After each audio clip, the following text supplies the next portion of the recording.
Good evening, Bern, and welcome to the Lodge Hope of Karachi number 337 and our lockdown lecture series. This is meeting number 76, and it's a great delight to have you here this lovely summer's evening. The sun is shining here in the beautiful Kingdom of Fife. As some call it, the cradle of Scottish Freemasonry. Others might dispute that, but we like to think it's not Kilwinning or Edinburgh, but Fife. But hey ho, there is a debate in there someplace, Bern. As ever, can I remind you of the Grand Lodge of Scotland guidance on our Zoom meetings, Bern? Please keep your video running as much as you can. If you do have bandwidth challenges, Bern, just drop me a little message, and please have a recognisable name in the screen for me and for our secretary to look at. That'd be very much appreciated. Please also, can I ask you to sign our virtual tile on our Facebook pages? That'd be very much appreciated.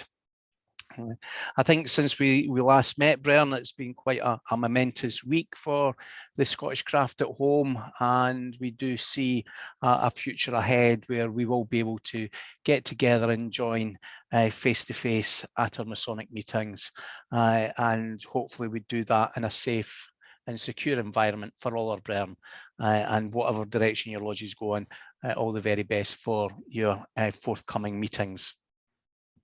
Well, Bern, this evening it's a great delight to welcome along a brother who has spoken to a Zoom audience in the past. He also runs his own Zoom meeting on a Sunday afternoon, so he's no stranger to the technology.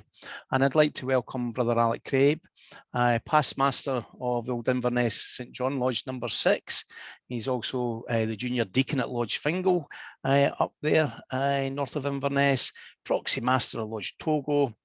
He's a Grand Steward of the Grand Lodge of Scotland, and he's a Provincial Grand Lodge chaplain of the Provincial Grand Lodge of Inverness, giving out some pastoral care and attention to those Highlanders.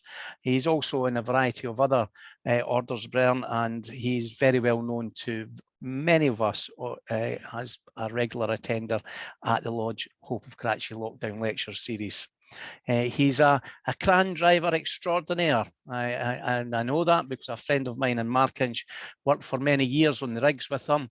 My friend Bobby said that he worked and Alec just sat in his cabin. I'm not sure if that's true or not, Alec, but you know Bobby just as well as I do. He's a Rotarian, he's a poppy volunteer, and he tells me he's a general all-round nice chap, or a dingwall gadgie, as they're described from up that neck of the woods. But it gives me the greatest of pleasure to welcome along to the lockdown lecture series, Brother Alec Craib. Alec, the virtual floor is yours, sir.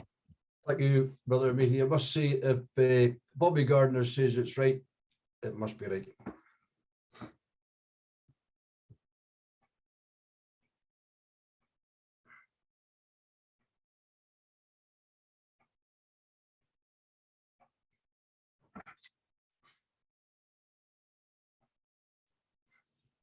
Brethren, may I first of all take the opportunity to thank the Lodge Hope of Karachi number 337 and Right Worshipful Master Gordon Mickey for giving me the opportunity to present this short history of my mother lodge, a lodge which I'm immensely proud to be a member of and which I've had the honour of being the master on 2 occasions. May I also thank Brother Mickey for his very kind and much appreciated words of introduction. My congratulations also to the brethren who have enlightened us over the last 18 months or so with their presentations. I'm indebted to Brother Alexander Ross, a famous architect from the Highlands, who designed Inverness Cathedral, as well as many other beautiful buildings in the Highlands and beyond, who was the Provost of Inverness, as well as a Master of the Lodge from 1873 to 1876, and Brother Walter P. Cameron, Justice of the Peace, a past Provincial Grand Master of the Province of Inverness, from whom I source some of the following paper. As the Lodge approaches its 350th year of an extremely important event, the receipt of a charter confirming its existence and authority from the Mother Lodge of Kilwinning, it is appropriate that a new history of the Lodge is prepared, and I'm honoured to have had the opportunity to do so. There is little doubt that the lodge was in existence long before 1678. It is probable, according to our records, that the lodge was formed between 1555 and 1560, if not before. It is written that Dr. John Dee, an astronomer and advisor to Queen Elizabeth I, visited the lodge in the mid-16th century. Our tracing boards, which are not used in our ritual, but covered in other lectures in each degree, are believed to have been painted in the early 1600s. These hang in our lodge room, which is shared with the 3 other lodges in Inverness. Pastmaster Ross, in his research, noted that 1678 was the earliest date that records could be found, but wrote that an explanation of this was presented to the Grand Lodge of Scotland on St. Andrew's Day, 30th of November, 1737, in the application to be chartered. The document stated that, previous to 1678, the lodge kept their minutes from time to time in an irregular manner, upon sheets and baffles of paper, most of which now we cannot collect so as to make any of them to purpose. In 1678, the minute book was presented to the lodge by the Honourable William Mackintosh, Right Worshipful Master, brother of the Laird of Mackintosh, into which all regular meetings and transactions were recorded. Sadly, that minute book subsequently went missing, possibly as a consequence of the Jacobite rebellion in the 1740s, when other lodge artifacts were removed or damaged, but more of that later. Although we're told that there is no mention of it in the minutes of Mother Kilwinning, our records show that the Old Inverness Lodge was granted a charter by Mother Kilwinning on the 30th of November 1678, which was read out at a meeting of the lodge on St. John's Night, the 27th of December that year. The charter hangs in our lodge room, along with the Charter of Constitution granted by the recently formed Grand Lodge of Scotland in 1737. The rights and privileges of the trades of Inverness were established by the Golden Charter granted to Inverness by King James VI on the 1st of January 1592. But at that time, the new year in Scotland did not start until the 25th of March, so it was actually 1591. The magistrates had a considerable measure of control over the trades, and so the Masons remained independent, but cooperated closely with the trades and owned a share in the trades house. The relationship between the magistrate, guilds, i.e. the merchants, and crafts continued with some friction until, after several attempts at improvement, a decree arbitral, known today as a decree arbitral, entered into by these groups in 1676, established a more stable relationship in which the Masons played no part. A decree arbitral was a law to allow for grievances to be settled by an arbiter. Some sources say appointed by the Crown, whilst others say chosen by the parties. Historians have paid too little attention to the loss suffered in Scotland in many ways after King James VI left for London in 1603, and his personal concern for numerous facets of Scottish life abruptly ceased. Before 1603, Scottish Masons had the support and control of officials appointed by the Crown, and the relationship between a Mason and his lodge, and between lodges and the King's officials, resembled very closely the structure of an old Scottish bond of man rent. The old, well-established lodges, Old Inverness among them, continued to meet and act, to control hours of work, to test and receive apprentices, and otherwise to maintain and protect their craft. It was during this period that they granted membership to people of consequence who were attracted by their teaching, and who might give them assistance and even protection. And by 1678, Old Inverness numbered among its members some who were known as geometrical brethren, one of whom, William Mackintosh, brother of the Laird of Mackintosh, was the master of the lodge. In the previous year, 1677, another of the old lodges, Canongate Kilwinning, had accepted a charter from the Lodge of Kilwinning, which they confirmed in a letter sent to the Mother Lodge on February the 16th, 1737, after the founding of Grand Lodge. Canongate, Kilwinning and Old Inverness were the only lodges to receive a Kilwinning charter in the 17th century. The Decreet Arbitrum of 1676 strengthened and clarified the position of the trades in Inverness, and may well have induced Old Inverness to seek a confirmation of its own status within the Mother Lodge tradition. The Church, up until the late 17th century, had been a great supporter of Freemasonry, but began to discourage secret societies, and the lodges seem to have merged into guilds and incorporated trades. Around 1727, however, an upsurge in Freemasonry began, and Scotland was regarded across Europe as the cradle and nursery of Freemasonry, from where it rapidly spread across the globe. It became what was then termed speculative Freemasonry, and men other than craftsmen were admitted into the secrets. This, of course, had been common in Inverness in the form of operative and geometric brethren. These geometric brethren were local gentry and business people, not operative masons. Despite its enrolment of geometrical brethren, Old Inverness was still primarily an operative lodge in 1678, and the importance of this operative element persisted for another 100 years. How important it continued to be is shown by a minute entry for November the 1st, 1752. The master represented to the meeting that he would have observed the quarterly meetings, which are now elapsed since the 25th of March last, but that all or most of the operative brethren were either working in the country or employed in the public works at the point of Ardeshir, which is Fort George.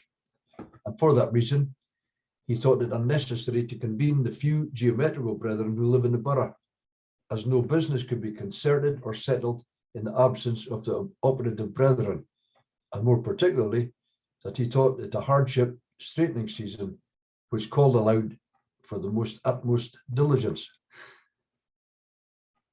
The old Kilwinning Lodge continued to be the mother lodge until 1736, when at an assembly in Edinburgh on St Andrew's Day, 30th of November, to elect a Grand Master Mason, Lord Rosslyn resigned the office of Hereditary Grand Master of Mother Kilwinning when the Grand Lodge of Scotland was formed, and was promptly re-elected as Grand Master of the Grand Lodge of Scotland. Alexander Ross reported that there were 34 Scottish lodges present that day, including the Old Inverness Lodge, which was represented by James Dean, the Right Worshipful Master, Dr. Thomas Horton, and John Crawford, the wardens, as proxy representatives of the lodge.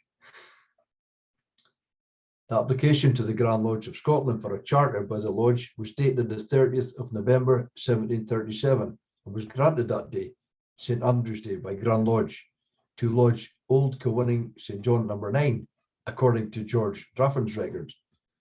But according to Lodge's records, the first number was 8.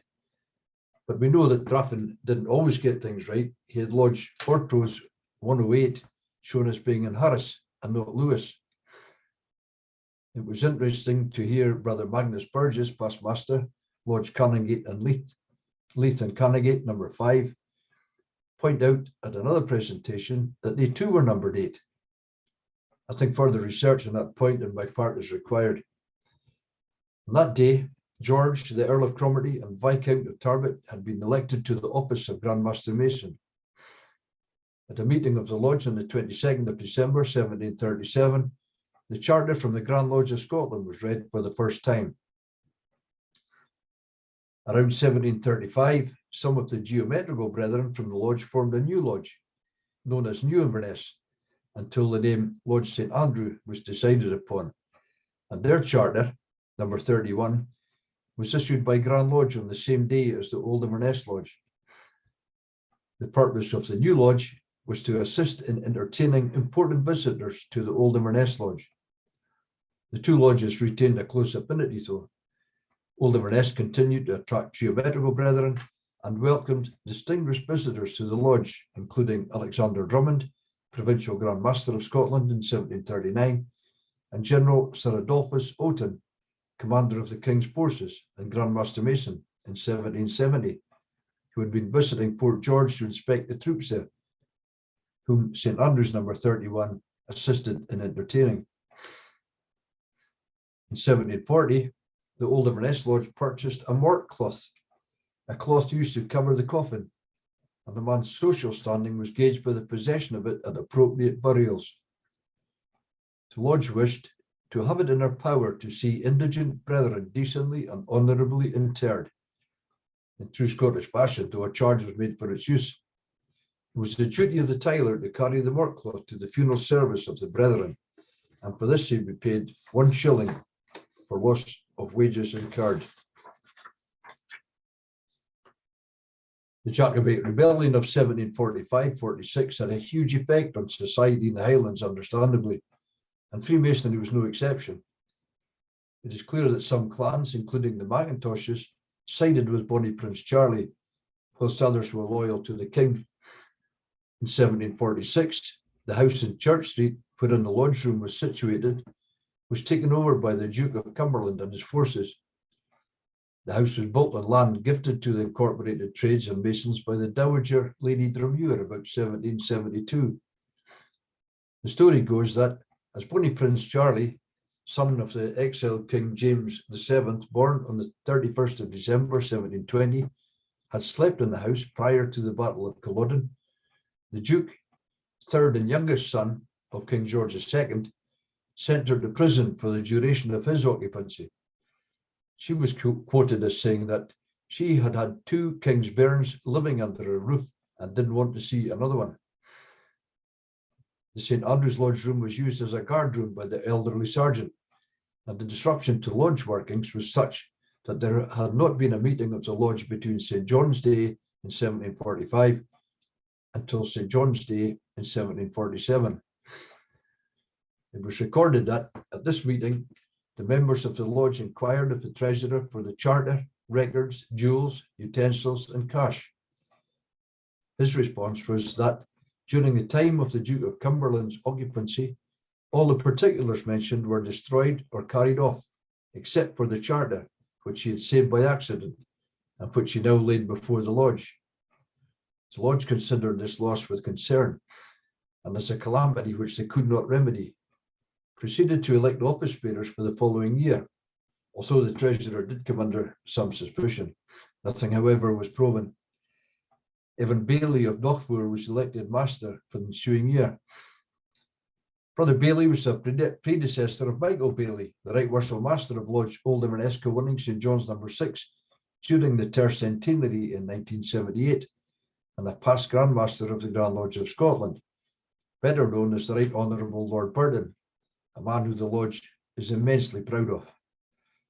Another predecessor of Lord Burton's was John Bailey, who had represented the Lodge at the Grand Lodge of Scotland between 1739 and 1747, when he became the first Provincial Grand Master of the Provincial Grand Lodge of Inverness, an office he held until being replaced in 1756. In addition to the loss of St. Andrew's artefacts, Lodge Old Kilwinning St. John's suffered heavy losses too. Most of the jewels, made of silver, disappeared at that time, except for the immediate pastmaster's jewel, which is hallmarked 1731, and which I proudly wear at present. The rest of the lodge jewels date from 1810, except for 2 which have been subsequently replaced for different reasons. The second-degree tracing board was also damaged and later repaired, believed to have been around 1863. When the sun was repaired, the letter G was added to the equilateral triangle and the board was repainted.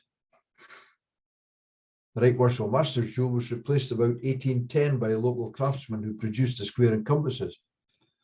It is unusual in that, in place of the sun and the splendour, this jewel carries an inset pastmaster's jewel made in gold. It seems to be the first pastmaster's jewel given by the Lodge and must rank among the oldest of such jewels to have survived. The jewel is inscribed on the obverse with the words, "Our trust is in the Lord," and "Sit lux et lux fuit," let there be light, and there was light. On the reverse, the inscription reads, "Gift of Old Inverness No. 8 to Brother John Grigger for services being 9 years master, 1774. The jewel was made by Brother Robert Anderson, past master, and cost £2, 19 shillings and 1 penny. or £2.96. Attached to the jewel by a small gold ring on which is inscribed Honor et amiciata, Amor, Honor, Friendship and Love, is a gold tag on which is inscribed, This emblem belonged to my mother, Frances Horsbury of Yorkshire, England, when a girl in 1830, and placed with Earl Jersey to hand back to the Old Lodge by J. Horbury Hunt, Sydney, New South Wales, 1893.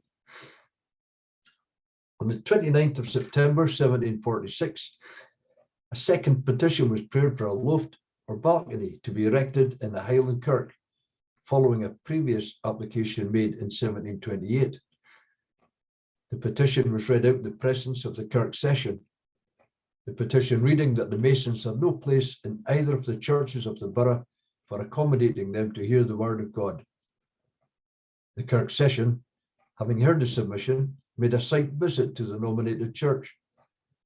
After much discussion, permission was granted under several conditions. The lodge had imposed a tax on each member of 1 penny per week from the 9th of February until Christmas Day to purchase materials for the loft for themselves and their families, and that they would have no privilege or seat in the church unless they had paid £4 Scots each. It appears that this was not too popular with the brethren of the lodge, as several pleas to pay their dues had to be made, and the idea was not heard again for 3.5 years. The lodge had purchased the wood for the erection of the balcony, but had lain for that time and was in very poor condition. It was agreed to sell the materials, and these realised the princely sum of £7, 18 shillings and threepence, which the boxmaster eventually received for lodge funds. From 1745 until 1815, the Old Lodge had a great many distinguished visitors who were entertained by the St. Andrew's Lodge, which relieved the Old Lodge of social responsibilities that may have proved a burden, and which maintained a close relationship between the lodges.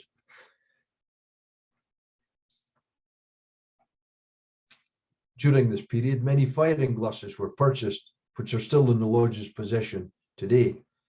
These were being used at the lodge's harmonies, which were usually conducted by the sister lodge. The visitations of distinguished brethren, all gentlemen of substance, demanded that better accommodation was required. A Lodge St. Andrew minute, dated 28th of December 1767, stated that the idea of building a lodge for their mutual accommodation was discussed when the St. Andrew's deputation visited the Old Inverness Lodge.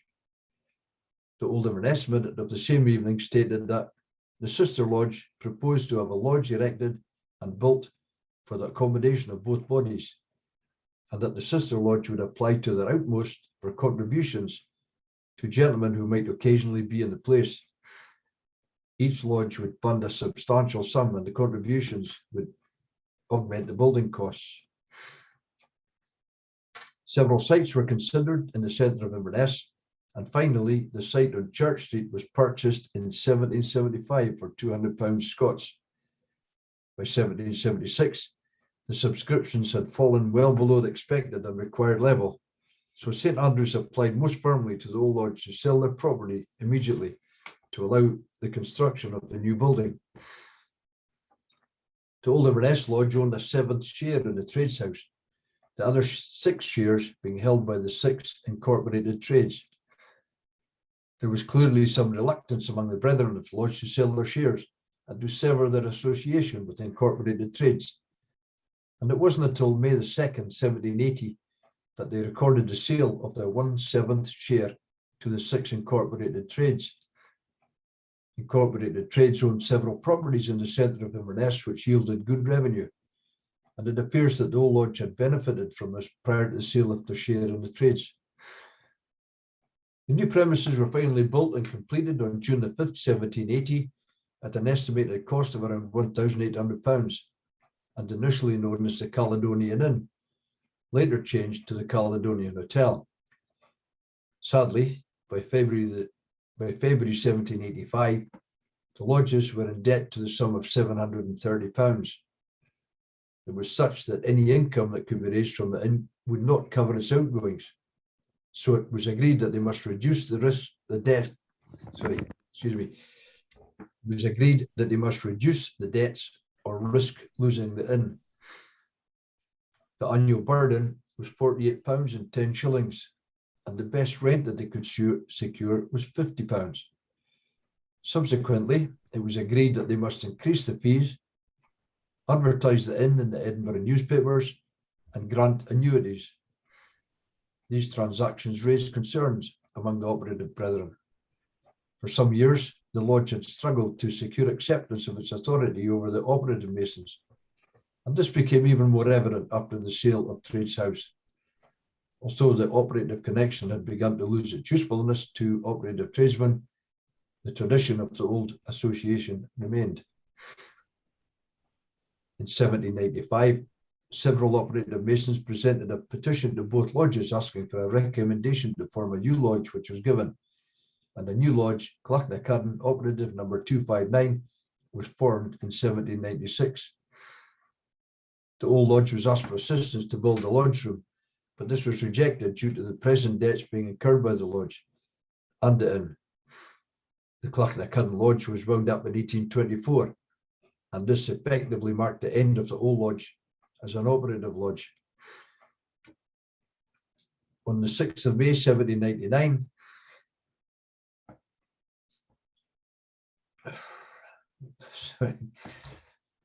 On the 6th of May 1799, the foundation stone of the Royal Northern Infirmary was laid by the three Masonic lodges led by the Old Lodge, and a formal procession was arranged through the streets of Inverness to the site of the hospital from the northern meeting rooms in Church Street, where the three reigning masters, assisted by the brethren, laid the stone, following which the lodges left to dine and enjoy an appropriate harmony for such an auspicious day.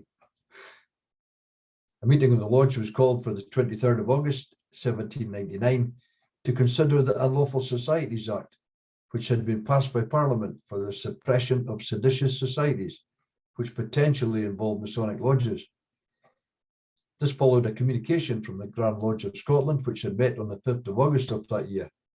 It had been declared illegal for any body of men to require an oath, test, or declaration from their members not authorised by law, but an express exemption was contained therein in favour of Freemasons under certain conditions. The reigning master, Facher MacDonald, reported to the lodge on the 30th of November that in consequence of the last minute he had complied with the Act of Parliament and now wished to produce an extract of the proceedings. He asked that the proceedings be recorded and thereafter transmitted to Grand Lodge.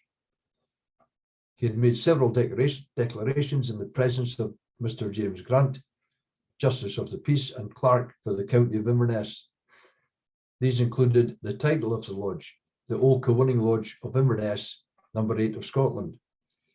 Also, that the lodge met within the Masons' Lodge of Inverness on Ladies' Day, 25th of March, St. John the Baptist Day, 24th of June, St. Andrew's Day, the 30th of November, and St. John the Evangelist Day, 27th of December.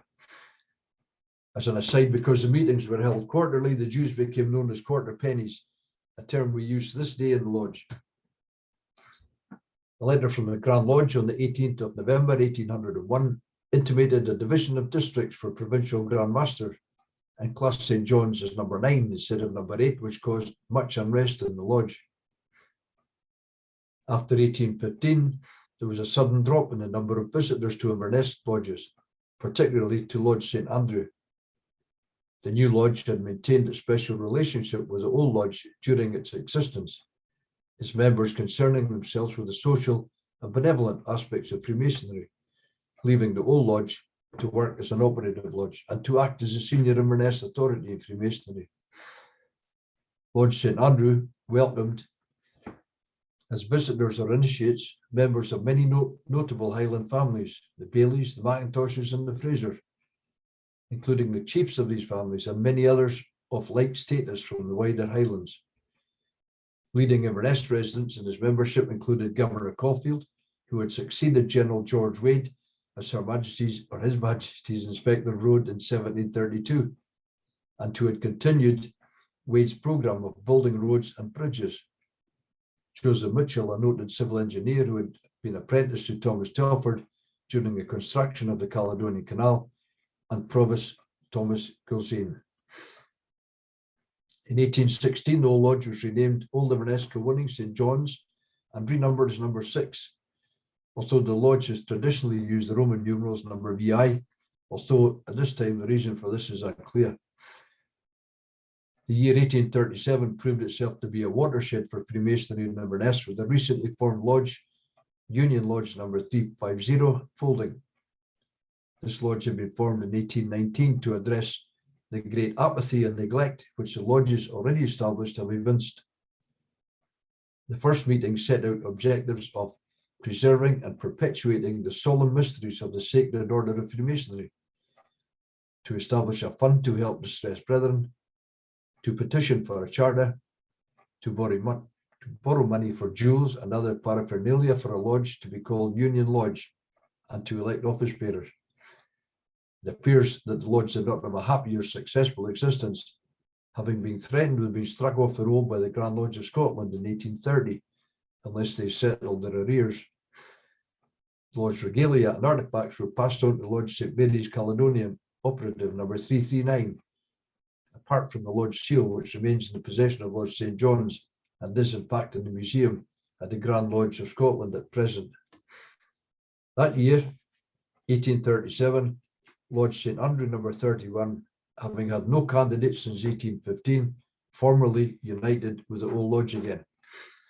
There was still a problem of the over-capitalised and debt-ridden hotel, and in 1845, the titles of the property were rested in the newly formed trustees of the St. John's Kilwinning Lodge of Freemasons, Inverness, number 6 of Scotland's Friendly Society. The hotel had been altered and extended several times during its existence, including the addition of a dedicated lodge room, adding to the debt. Finally, in 1912, the debt had increased so much that the building was sold, although the arrangement was made that as long as the hotel stood, the lodge had a meeting room. The beautiful hotel was demolished in the mid-60s, ending this arrangement, and the lodge moved from their long-time home further down Church Street to School Lane, into the lodge room at Trade's House, sharing with another 2 lodges, both of whom had been consecrated early, one in August 1843 and the other in May 1949, both of whom are still in existence. On the 25th of March 1964, a new company, Masonic Properties Inverness Limited, was formed and incorporated, with the aim of providing suitable surroundings for the continuation of Freemasonry in Inverness. This company was formed by the 4 lodges now operating in the town.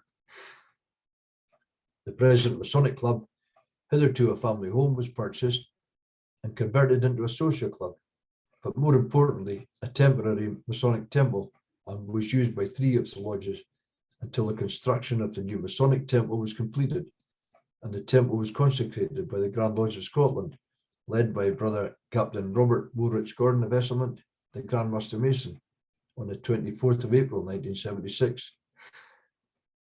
2 years later, in 1978, Grand Lodge were back in the temple to rededicate the lodge, Old Inverness Kilwinning St. John's number 6, on the roll of the Grand Lodge of Scotland, on occasion of the lodge tercentenary.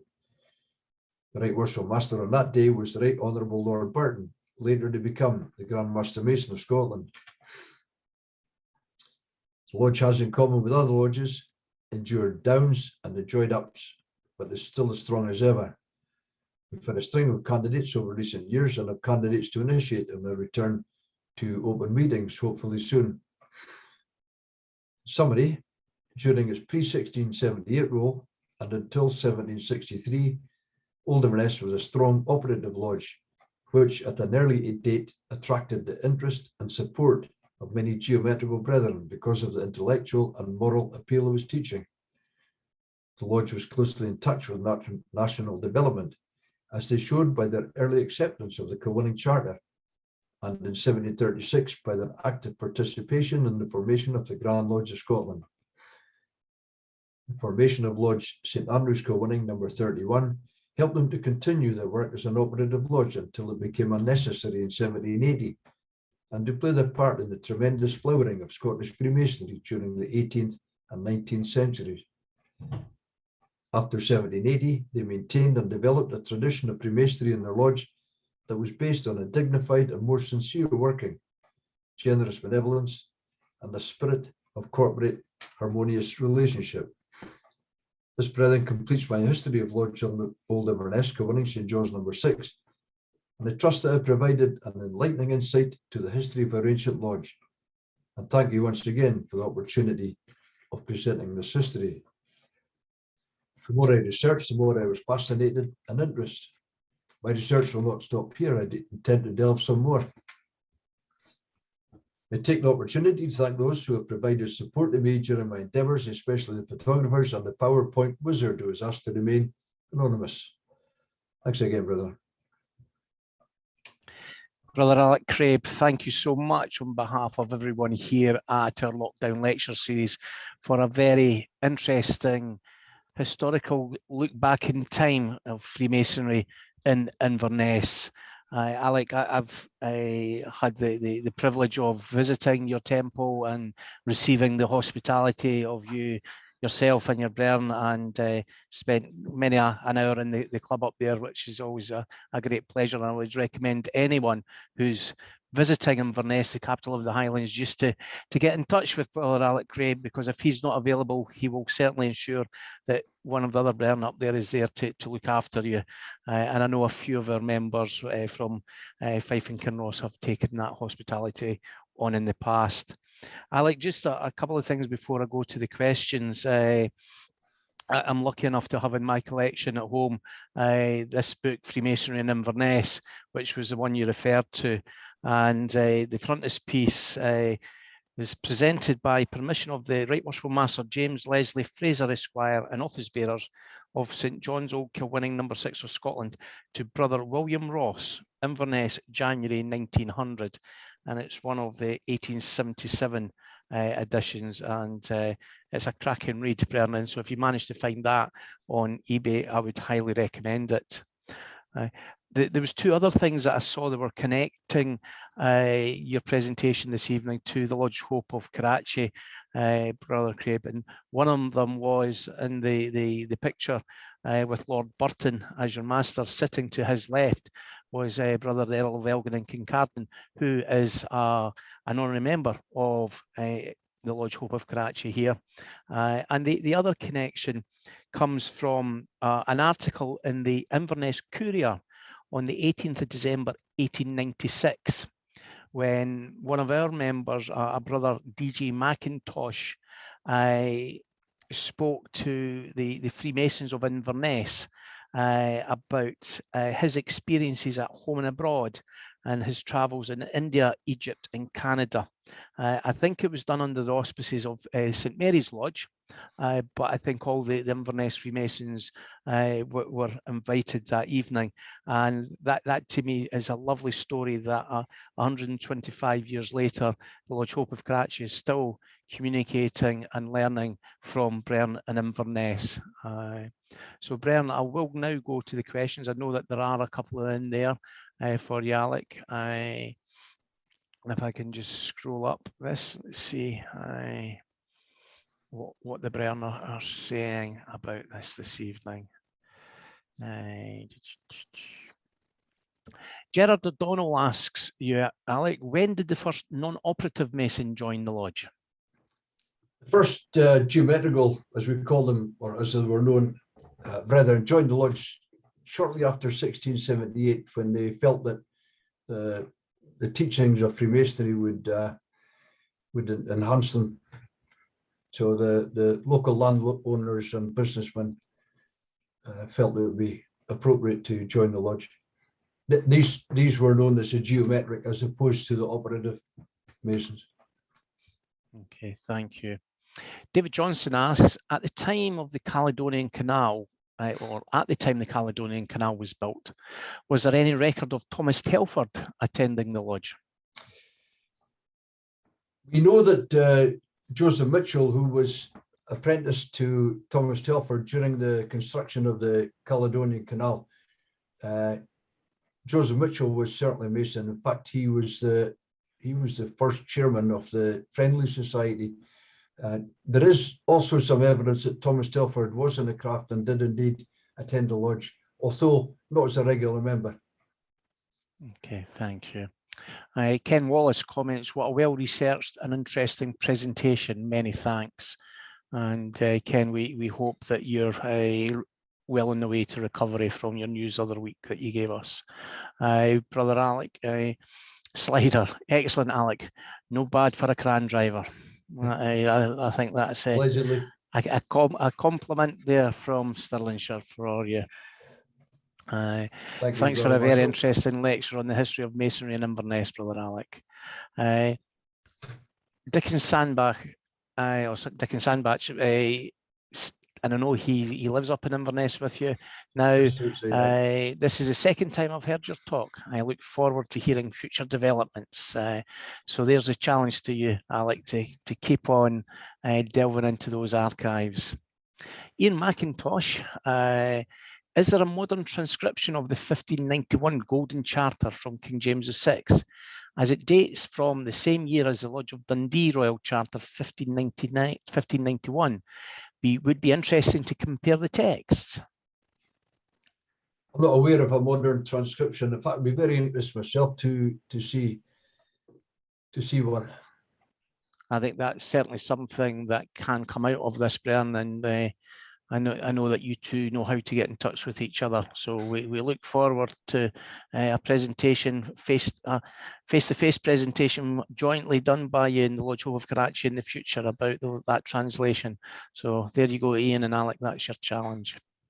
Duncan Mulholland comments, excellent presentation, Alec. Well researched and presented. I've had the privilege of carrying out degree work in this fine old lodge. Brother Adejo, what a wonderful history and so great. Ron Mann, excellent presentation, well researched and well presented. Well done to Alec. Excellent presentation, Alec, thoroughly researched and well presented. Good presentation by an accomplished speaker, well researched, having to entertain friends for dinner. So good evening, Brian. Have enjoyed the evening. That's Howard. Alan Turton comments, Brother Alec, what an excellent research piece of work and a wonderful story. Thank you very much. Nobby, excellent presentation, Alec, thoroughly enjoyed it. So Alec, you can see the plaudits for your work. I know your passion for your mother lodge and for ensuring that the flame of Freemasonry never dies out up in that beautiful city of yours, albeit it's your adopted city, you coming from Dingwall and across that Black Isle place. So thank you once again for coming along here this evening. It's been a great honour to host you. Thank you, Brother B, and thank you, brethren, for the way in which you received that presentation and for your very kind comments. Very much appreciated. Thank you all. Thank you, Alec. Brethren, next week we are going international again, and it's a great delight that we will be able to welcome the immediate past Grand Master of the Grand Lodge of South Africa, and he will come and talk to us about the history and the development of Freemasonry in South Africa. We do know there's multiple constitutions down there at the southern end of that continent, and I'm sure that will give us a really unique insight, hearing not from the Scottish perspective of Freemasonry, but from the South African perspective. So Brian, I would welcome you all along next Tuesday evening, same time, same place, your homes, in front of your computers, 7 o'clock. And we look forward to that. Brian, please feel free to unmute yourself and say your congratulations and thank you to that awfully good chap from Inverness, Brother Alec Craib. Well done. Very best, Alec. Very well done. Yeah, Alec. Well done, Alec. Well done, Alec. Excellent presentation. Good. Thank you very much indeed. Well done, Alec. See you next Tuesday. Congratulations, excellent. Well done. Thanks, Alec. Look forward to paying a visit. Very well done. A big hello for Mike Sams down in Kelty now, Alec. He was asking about you today when I told him that you were coming on. I've got to go back and report to him now how good you were. Please pass on my regards to him too, Jim. Thank you. Well done. Cheers, boys. I'll see you later. Thank you and good night. Take care. Stay safe. Well done, Brother Alec. Alec, that was absolutely wonderful. Thank you very, very much. Got the Thank you, laggers brother. in for the weekend, Alec. Look forward to that, Bruce. well presented tonight, pal. Catch up with you Thank you. later. Appreciate it. Alec. Thoroughly enjoyable. Thanks, Archie. In your bed, Big Smith. Well done, brother Alex. Thanks very much for the nice presentation. John Bingham, how Thank you are again, you? Gordon. Alistair Slider, how you doing? I'm fine, John. Good to see you. Good to see you. Alex, thanks for the talk. Thank you, brother. You never liked that pipe, Alistair. You just took it there. I just shook it. Good night, Much brother. information, Take care. that, brother. And I'll give you 5, Bern. Known as a big shook, aren't you? A big shook. Aye. Well done, Alec. Never go, you never. Slider's got a partner. Thank you, Smoking, brother. Alan Sutton, what are you smoking? Sliced black rum. Oh dear, I'll have to stick my No, you finger. should be drinking that, not smoking it. Nah, he was a fireman, not in the Navy. I can. And Thank Ford you, Bern. Alex. From Ayrshire. Good night. Thank you. Thank you, brother. Well done, Gordon McKay. Well done. Cheers, Alright. Alistair. Excellent. Well done. Hey, Really where's enjoyed it. Brother Donnelly tonight? Oh, he put his apologies in. He's Apologies, got a family appointment to deal with. All right.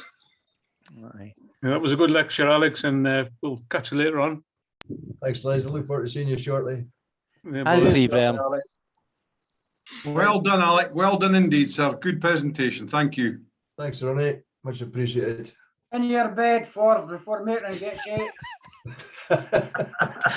And 2, Bern. It's a bit harsh, brother Marshall. Thank you. Used to it. Hey, Well done, Alec. well, it's well Thanks, said Tom. that the Muppet Show's no finished, eh?